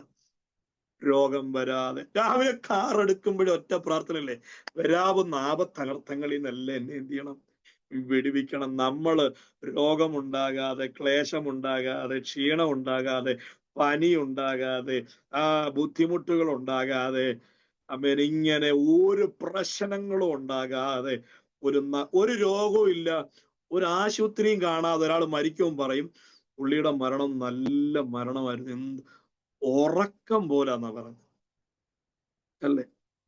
അമേരിക്കയെ മരിച്ച ആളെ 7 ദിവസം കഴിഞ്ഞ് നാട്ടിൽ കൊണ്ടുവരുമ്പോൾ നമ്മൾ കാണാൻ ചെല്ലുമ്പോഴെന്ന് പറഞ്ഞത് പുള്ളി വാസ്തവത്തിൽ അത് അദ്ദേഹത്തിന്റെ കഴിവല്ല, അതാ മോർച്ചറിക്കാരന്റെ കഴിവാണ്. ചോദ്രം അകത്ത് പഞ്ഞിയൊക്കെ വെച്ച് ചിരിക്കുന്ന പരുവത്തിലൊക്കെ ആക്കി കൊണ്ടുവന്ന് കിടത്തി നല്ല മരണം. എന്തായാലും ഒരു കാര്യം ഉറപ്പാ, നമ്മളൊക്കെ മരിച്ച 10 പേര് വരും. ശരിയാണോ? അത്യാവശ്യം നാട്ടിൽ പരിചയമുള്ളവരും എന്തായാലും 4 ആൾ അറിയുന്നവർ വരും. ആഡംബര വേദികൾ കൊണ്ടോ അഗ്രഗണ്യന്മാരുടെ നിര കൊണ്ടോ ആമേൻ ഒരു ക്ലേശം ഉണ്ടാകാതെ മരിക്കുന്നു എന്നൊക്കെ തോന്നുന്ന നമ്മൾ ഈ പുറമോടിയിലാക്കി കൂട്ടുന്ന ആഡംബരങ്ങളിലല്ല ആത്മീയത അളക്കേണ്ടുന്നത്. ആമേൻ. അകത്തെ മനുഷ്യൻ കുട്ടിയാണെന്ന്, അകത്തെ മനുഷ്യൻ ഇപ്പൊ പലതും ഗ്രഹിക്കാൻ പറ്റുന്നില്ല, മന്ദബുദ്ധികളായിക്കൊണ്ടിരിക്കുകയാണ്. കേൾപ്പാൻ മാന്യമുള്ളവരായെന്നുള്ളത് പൗലോസിന്റെ മര്യാദയുടെ ഭാഷയാണ്. പക്ഷെ അതിനെ യേശു വിളിച്ച ഭാഷ ആമേൻ പ്രവാചകന്മാര് പറഞ്ഞിരിക്കുന്നു ഒക്കെ ഗ്രഹിക്കാത്ത മന്ദബുദ്ധികളെ എന്നാ വിളിക്കുന്നത്. അതിന്റെ അർത്ഥം എന്താണ്? പുറമേ മാറ്റം ഉണ്ടായി. ഇപ്പം ഞാൻ അനീഷിനെ ഉദാഹരണമാക്കുന്നുണ്ട്, വിഷമിക്കില്ല കേട്ടോ, വളരെ പോസിറ്റീവായിട്ടാ പറഞ്ഞത്. നിങ്ങൾ ആ കുഞ്ഞുങ്ങളൊക്കെ ആയിട്ട് വരുന്നോട് പറഞ്ഞ ക്ലീറ്റസേ, ആമേൻ, നിങ്ങൾ ആ കുഞ്ഞുങ്ങളോട് കാണിക്കുന്ന ആ സ്നേഹവും വാത്സല്യവും ഒക്കെ ആ കുഞ്ഞു ഓടി വരുമ്പോ എടുത്ത് മടി വെക്കുന്നു അല്ലേ, അമ്മേൻ. ആ കുഞ്ഞു ഓടി വരുമ്പോ നമ്മളെടുത്ത് മടി വെക്കുന്നു, കളിപ്പിക്കുന്നു. പക്ഷെ 23 വയസ്സായുള്ള ഒരുത്തൻ വരുമ്പം നമ്മൾ അവനെ വിളിച്ച് എന്റെ പൊന്നെ ചക്കര, എന്റെ മുത്തേ, വന്നാട്ട് എന്റെ മടി ഇരുന്നാട്ടെന്ന് പറയും. ബോധമുള്ള അപ്പനാണെ പറയുകയില്ല, ബോധമുള്ള മോനാണെ സ്വീകരിക്കുകയില്ല. എന്റെ മൂത്തവള് 11 വയസ്സാണ്, നമ്മുടെ അന്നുവിന്റെ പ്രായമാണ്. അവളെ ഓവറായിട്ട് കളിപ്പിച്ച് എന്റെ പൊന്നെ ചക്കരേ മുത്തേ എന്നൊക്കെ പറഞ്ഞ് അങ്ങോട്ട് എന്നാ പോവപ്പേന്ന് പറയും. അപ്പയ്ക്ക് വേറെ പണിയില്ല. അവളുടെ വളർച്ച, അവൾ വലിയ ആളായി എന്നുള്ള തോന്നലിലേക്കാണ് അവൾ. നമുക്ക് അങ്ങനെ ഇല്ല. ശ്രോത്രം, എന്റെ മോനെ എന്ന് വിളിച്ച ഒറ്റ കരച്ചില. ആ കണ്ണുനീര് എവിടുന്ന് വരുന്നറിയത്തില്ല. പക്ഷെ അത് ആ വഴക്കുണ്ടാക്കുമ്പോ ആ കുട്ടിത്തം കാണുന്നില്ലല്ലോ. ജഡപ്രകാരമുള്ള പാരമ്പര്യങ്ങളും പറഞ്ഞ് ദൈവമക്കളെ, കർത്താവ് ആഗ്രഹിക്കുന്ന വളർച്ചയിലേക്ക് നമ്മൾ എത്തപ്പെടും. പുറമെ മാറ്റങ്ങളുണ്ടെന്നോ അതൊന്നുമല്ല. പ്രാർത്ഥിച്ചു വാങ്ങിച്ച വീട്, പ്രാർത്ഥിച്ചു നമ്മൾ വീടേ ചോദിക്കുന്നുള്ളൂ. അതുകൊണ്ടാണ് അത് കിട്ടിക്കൊണ്ടിരിക്കുന്നത്. അതും മനഃപൂർവ്വമല്ല, സന്തോഷത്തോടൊന്നും അല്ല പലതും തരുന്നത്. 40 വർഷം നീരസം എന്ന് പറയുമ്പം മര്യാദ ഉള്ളവനാണെ ആ മന്ന തിന്നുവോ? ഹലോ ശ്രോത്രം, ഈ കറുത്ത മുഖം വെളുത്ത ചോറ് നമുക്ക് വേണോ? മുഖം നീരസമാണെന്ന്. അപ്പൊ മന്ന കിട്ടുമ്പോഴേ വാട്ട് എ വണ്ടർഫുൾ മിറക്കിൾ എന്ന് പറയരുത്. നിങ്ങളെ ദൈവത്തിന്റെ മുഖത്തോട് എന്നാ നീ അങ്ങ് നീ തിന്ന് 40 വർഷം തിന്ന്. അപ്പൊ മന്ന കൊടുത്തപ്പോ പുള്ളി പറയല്ലേ ഇത് പോരാ, ഇച്ചിരൂടെ വെറൈറ്റി വേണം. നീ തിന്ന്, ഇറച്ചി വേണം, ഞാൻ തരാം. കാരണം വാസ്തവത്തിൽ കനാൻ പറഞ്ഞല്ലേ കൊണ്ടുവന്നേ, കനാൻ പറഞ്ഞു കൊണ്ടുവന്നു. ചെങ്കടൽ കടന്നപ്പോ ആ ചിന്ത അങ്ങ് മാറിക്കിട്ടി. നമ്മളുടെ വീടുകളിൽ സുവിശേഷം പറഞ്ഞത്, നമ്മുടെ പിതാക്കന്മാർ രക്ഷിക്കപ്പെട്ടത്, നമ്മൾ സുവിശേഷം പറയുന്നത് അത്ഭുതം പറഞ്ഞാണോ? അല്ല, ദൈവരാജ്യം പറഞ്ഞല്ലേ, നിത്യത പറഞ്ഞല്ലേ, സുവിശേഷ ശബ്ദം പറഞ്ഞല്ലേ. അല്ലാതെ ബന്ധനം അഴിക്കാം, പോരഴിക്കാം, കെട്ടഴിക്കാം, അതിരിന്റെ കെട്ട് പൊട്ടിച്ചു തരാം, ഞങ്ങൾ കഴിഞ്ഞ ദിവസം പറഞ്ഞ പോലെ മൈലേജ് കൂട്ടിത്തരാം, എന്നൊന്നുമല്ല, ബൈബിള് വണ്ടിയിൽ ഇട്ടുകൊണ്ട് പോയാൽ ഭയങ്കര മൈലേജ് ആണെന്ന് പറഞ്ഞു. അപ്പൊ മൈലേജ് കൂട്ടിത്തരാം എന്നൊന്നും പറഞ്ഞല്ലല്ലോ നമ്മളെ കൊണ്ടുവന്നേ. നമ്മൾ സ്നാനപ്പെട്ടത് പാപബോധം ഉണ്ടായല്ലേ, പാപിയാണെന്ന ബോധ്യത്തോടു കൂടെ അല്ലേ. പക്ഷെ സ്നാനപ്പെട്ട് ഇഞ്ഞ് കയറി കഴിഞ്ഞപ്പോ സാധനം അങ്ങ് മാറിക്കിട്ടി. ഏതാ? ആ നിത്യതയുടെ വെളിപ്പാട് മാറിക്കിട്ടി. ഇപ്പൊ കണ്ണുനീരും പ്രാർത്ഥനയും കരച്ചിലും ഉപവാസവും കൊണ്ടും നമ്മുടെ സാമ്രാജ്യം പണിതുകൊണ്ടിരിക്കുമ്പോൾ ഒരു രൂപാന്തരത്തിലേക്ക് വരേണ്ട സമയം അതിക്രമിച്ചിരിക്കുന്നു. ദൈവമക്കളെ, സഭകൾ അമേൻ അംഗൻവാടികളെ പോലെ, ഡേ കെയർ സെന്ററുകൾ പോലെ കുട്ടിക്കളികളും കുഞ്ഞുകളികളുമായി മാറുമ്പോൾ ദൈവത്തിന് നിങ്ങളോട് വളരെ സീരിയസ് ആയി സംസാരിക്കാനുണ്ട്. നിങ്ങൾ നമ്മൾ ആ രോഗത്തിന്റെ കാര്യം മാത്രമല്ല, നമുക്ക് കർത്താവിന്റെ ആഴങ്ങളെ അറിയാനുണ്ട്. എന്റെ കർത്താവ് എന്നോട് പറഞ്ഞൊരു വാക്കുണ്ട്, എനിക്ക് ഈ തലമുറയോട് വളരെ ഗൗരവമായി സംസാരിക്കാനുണ്ട്. ഇപ്പം ബഹുമാന്യനായ കോശിപ്പാസ് ക്ലമന്റിന്റെ കുഞ്ഞുങ്ങളോട് വളരെ, അവര് എത്ര വലിയ സീനിയർ പാസ്സാണ്, കൊച്ചു കുഞ്ഞുങ്ങൾ അടുത്ത് വരുമ്പോൾ അവരോട് എന്ത് ചെയ്യും? വളരെ കൊഞ്ചി സ്നേഹിച്ച് വർത്താനം പറയും. പക്ഷെ അതുപോലല്ല ക്ലെമന്റിനോട് സംസാരിക്കുന്നേ, ക്ലീറ്റസ് ബ്രദറിനോട് അങ്ങനല്ല സംസാരിക്കുന്നേ. അവരടുത്ത് വരുമ്പോൾ അപ്പനോളം വളർന്നു എന്ന് അപ്പന് ബോധ്യം വരുമ്പോൾ മുട്ടായി കൊണ്ടുവന്ന് ഇങ്ങനെ കിലുക്കി കാണിക്കുകയല്ല, ചോക്ലേറ്റ് കൊണ്ടുവന്ന് കാണിക്കുകയല്ല. അപ്പന്റെ നൊമ്പരങ്ങൾ പറയും, അപ്പന്റെ ആഗ്രഹങ്ങൾ പറയും, അപ്പൻ ഇനി ചെയ്യാനുള്ള പദ്ധതികൾ പറയും. സ്തോത്രം. അവിടെ മുട്ടായി കണ്ട് ആനന്ദിക്കുന്നതല്ല. നിങ്ങളും ദൈവമായിട്ടുള്ള ബന്ധത്തിന്റെ ഇടയ്ക്ക് ഒന്നിലധികം പ്രവാചകന്മാർ ഇടപെടുമ്പോൾ ആനന്ദിക്കുകയല്ല വേണ്ടുന്നത്, ഭയപ്പെടുകയാ വേണ്ടുന്നത്. എന്തിനാ പ്രവാചകന്മാർ? ദൈവവും ജനവും തമ്മിലുള്ള ദൂരം കുറയ്ക്കാനാണ് പ്രവാചകന്മാർ.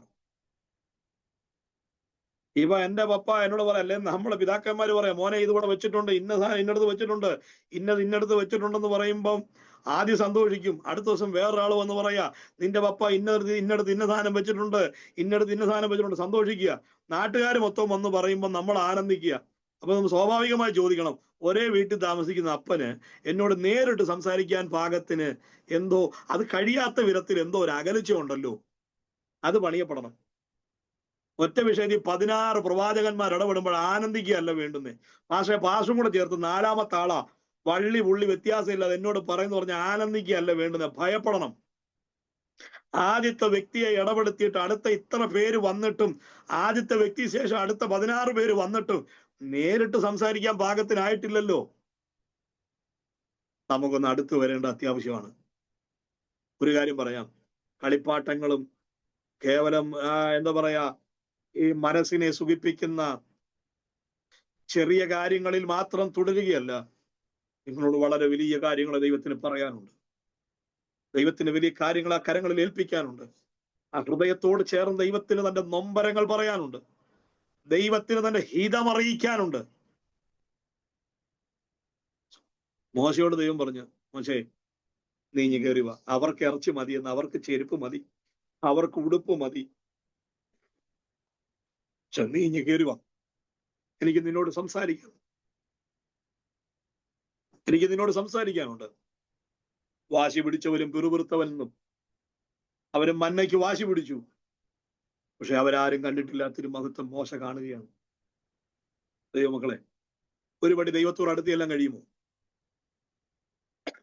ഇന്നലെ പറഞ്ഞല്ലോ, നിങ്ങൾ ഈ ശരീരത്തെ പ്രതി വേദനപ്പെടരുത്. ഇതിനെ സംബന്ധിച്ച് മുഴുവൻ ഉത്തരവാദിത്തമുള്ള ഒരു ദൈവത്തെയാണ് നമ്മൾ സേവിക്കുന്നത്. ഇനി നമ്മൾ ഈർച്ചവാളിലേക്ക് ഏൽപ്പിക്കപ്പെടേണ്ടി വന്നാലും അതാണ് ആ ഉടമസ്ഥന്റെ തീരുമാനമെങ്കിൽ അർപ്പിക്കപ്പെടാം. ആത്മമണ്ഡലങ്ങൾ ബലം പ്രാപിക്കട്ടെ, അകത്തെ മനുഷ്യൻ കരുത്ത് പ്രാപിക്കട്ടെ. ആ ശൈശവം, പൗലോസ് പറഞ്ഞതാ, ഞാൻ ശിശുവായിരുന്നപ്പോൾ ശിശുവിനെ പോലെ ചിന്തിച്ചു, ശിശുവിനെ പോലെ പ്രതികരിച്ചു. പക്ഷെ പുരുഷനായ ശേഷമോ, അതെന്തായാലും ആ വാക്കിന്റെ അർത്ഥം എന്താണ്? എന്റെ ആത്മ വളർച്ച കൃത്യമാണ്, ഞാൻ ശൈശവം തുടരുകയില്ല. ആ പുരുഷത്വം കൃത്യമായി എന്ന സമ്മതമാണ് അവിടെ. ഒരു നിമിഷം നിങ്ങളുടെ അകത്തെ മനുഷ്യനെ ഒന്ന് പരിശോധിച്ചു നോക്കി. ചെറുതിൽ ആനന്ദിക്കുന്ന, ജഡപ്രകാരമുള്ളതിൽ മാത്രം സന്തോഷിക്കുന്ന ഒരു കുട്ടിത്ത മനോഭാവമൊക്കെ ഉണ്ടെങ്കിൽ അതെല്ലാം ഇന്ന് രാത്രി ഒന്ന് മാറ്റിവെച്ചിട്ട് അകത്തെ മനുഷ്യന്റെ വളർച്ചയിലേക്കൊന്ന് വരാൻ, ഒരു തികവാർന്ന പുരുഷത്വത്തിലേക്കൊന്ന് വരാൻ, ആത്മസ്വഭാവം പ്രകടമാക്കുന്ന ഒരു യോദ്ധാവിനെ പോലെ, വീരനെ പോലെ ആ തികവുള്ള പുരുഷത്വത്തിലേക്കൊന്ന് വെത്താൻ. കട്ടിയായുള്ള ആഹാരമൊന്നും ആർക്കും വേണ്ട. കട്ടിയായുള്ള ആഹാരം വേണ്ട. കട്ടിയായുള്ളത് കഴിക്കാൻ പറ്റുന്നില്ല. കട്ടിയായുള്ള ആഹാരം കഴിക്കാനുള്ള ഇന്ദ്രിയങ്ങളില്ലാത്ത അവസ്ഥയാണ്. അത് കൊടുത്താൽ ദഹിക്കുന്നില്ല. ആന്തരിക അവയവങ്ങൾ പോലും കട്ടിയായുള്ളതിനെ സ്വീകരിക്കാൻ കഴിയാത്ത നിലയിൽ മാറിക്കഴിഞ്ഞു. ഇപ്പോ അകത്തെ മനുഷ്യൻ അത്യാസന്ന നിലയിലാണ്. അകത്തെ മനുഷ്യൻ മുരടിച്ചിട്ടുണ്ട്. അകത്തെ മനുഷ്യൻ അപകടാവസ്ഥയിലായിപ്പോയി. ആകെ കൂടിയുള്ളത് പുറമോടിയുള്ള പാരമ്പര്യം. പ്രാർത്ഥിച്ചു വാങ്ങിച്ച വീടുകൾക്കാമേ, പ്രാർത്ഥിച്ചു വാങ്ങിച്ച നന്മകൾ അതെല്ലാം അവിടെ നിൽക്കട്ടെ. പക്ഷേ പുറമെ എന്തെങ്കിലുമൊക്കെ കെട്ടിയെന്നോർത്തുകൊണ്ട് ദൈവവും ഞാനും ഭയങ്കര അടുത്ത ബന്ധമാണെന്നൊന്നും കരുതരുത്. ആമേൻ.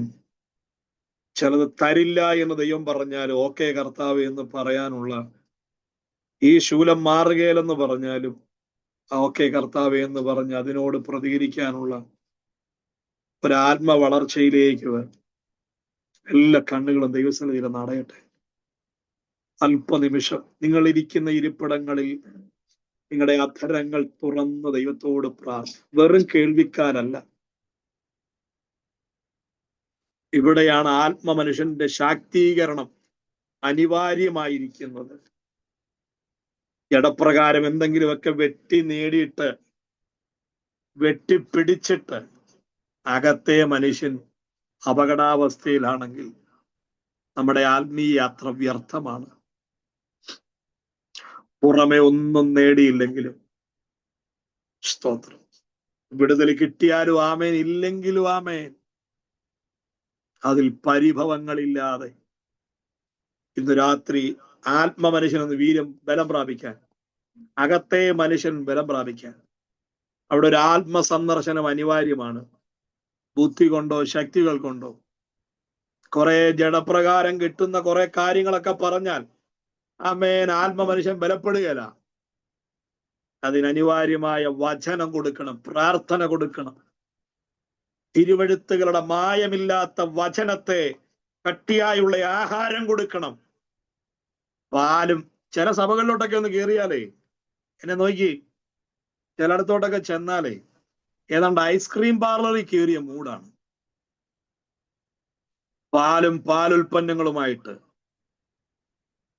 പാലുൽപ്പന്നങ്ങളുമായി ഒരാൾക്ക് കുടിക്കാൻ, ഒരാൾക്ക് തിന്നാൻ, ഒരാൾക്ക് പുട്ട് ഐസ്ക്രീം, ഒരാൾക്ക് ടവർ ഐസ്ക്രീം, ഒരാൾക്ക് ഓരോരുത്തന്റെ ജഡപ്രകാരമുള്ള അഭിരുചിക്കനുസരിച്ച് പാലുൽപ്പന്നങ്ങളും കൊടുത്ത് ആമേൻ ദൈവമക്കളെ അപകടാവസ്ഥയിലേക്ക് നയിക്കുന്ന സംവിധാനത്തിൽ നിന്ന് രാത്രി ഒരു പോരാട്ട വീര്യം ഉൾക്കൊള്ളുന്ന ഒരാത്മീയ വളർച്ചയ്ക്ക് സമർപ്പിക്കുന്ന എത്ര പേരുണ്ട്? എല്ലാ കണ്ണുകളും അടച്ച്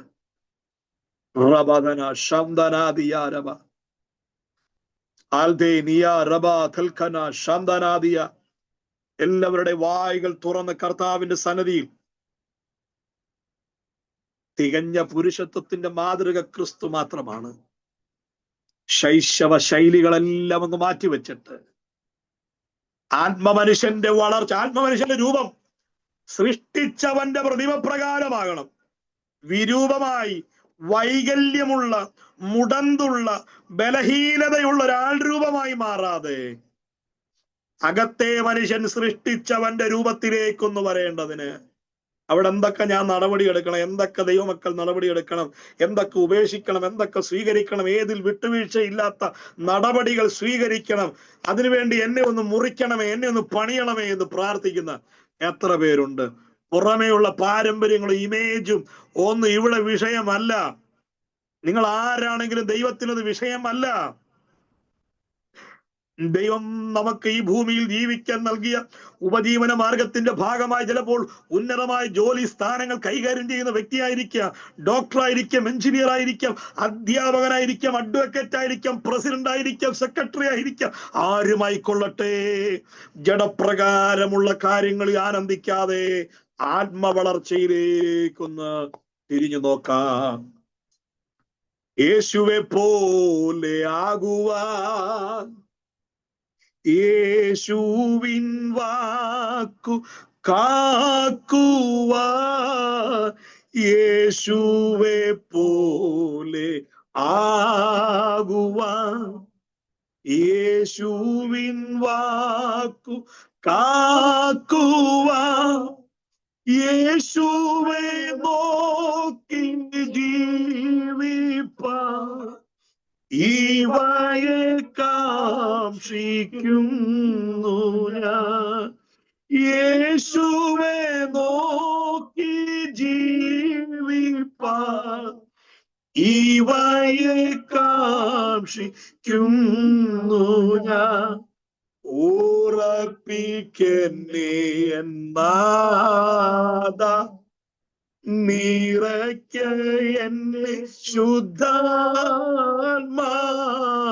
ഉറപ്പിക്കെന്നെ എന്നാ. എല്ലാവരും ചേർന്ന് നിറയ്ക്ക എന്നെ ശുദ്ധാത്മാ ക്രിസ്തൻ മഹത്വത്താലെ ഞാൻ മുറ്റും നിറഞ്ഞു ശോഭിപ്പാൻ ക്രിസ്തൻ മഹത്വത്താലെ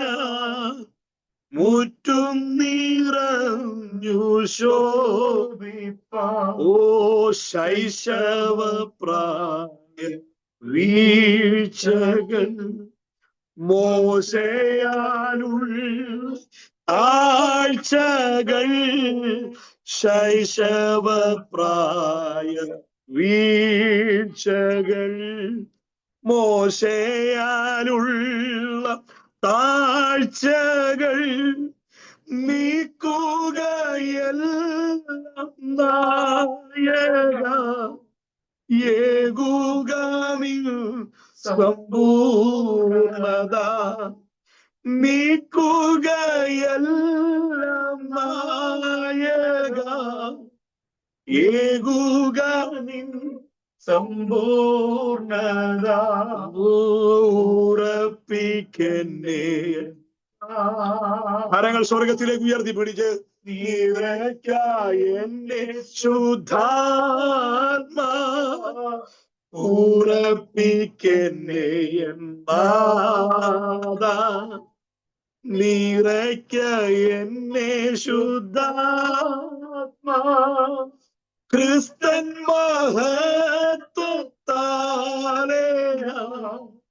മുറ്റും നിറഞ്ഞു ശോഭിപ്പാൻ ക്രിസ്തൻ മഹത്വത്താലെ ഞാൻ മുറ്റും നിറഞ്ഞു ശോഭിപ്പാൻ. ആത്മീയ ജീവിതം പരാജയത്തിലേക്ക് നയിക്കുന്ന ശൈശവ ശൈലിയിൽ നിന്ന്, കുട്ടിത്തങ്ങളിൽ നിന്ന്, കുഞ്ഞുകളികളിൽ നിന്ന് ഒരു മാറി ഒരു ആത്മപക്വതയിലേക്ക്, തികവിലേക്ക്, ആത്മവളർച്ചയിലേക്ക് നമുക്കൊന്ന് കടന്നു വരാം.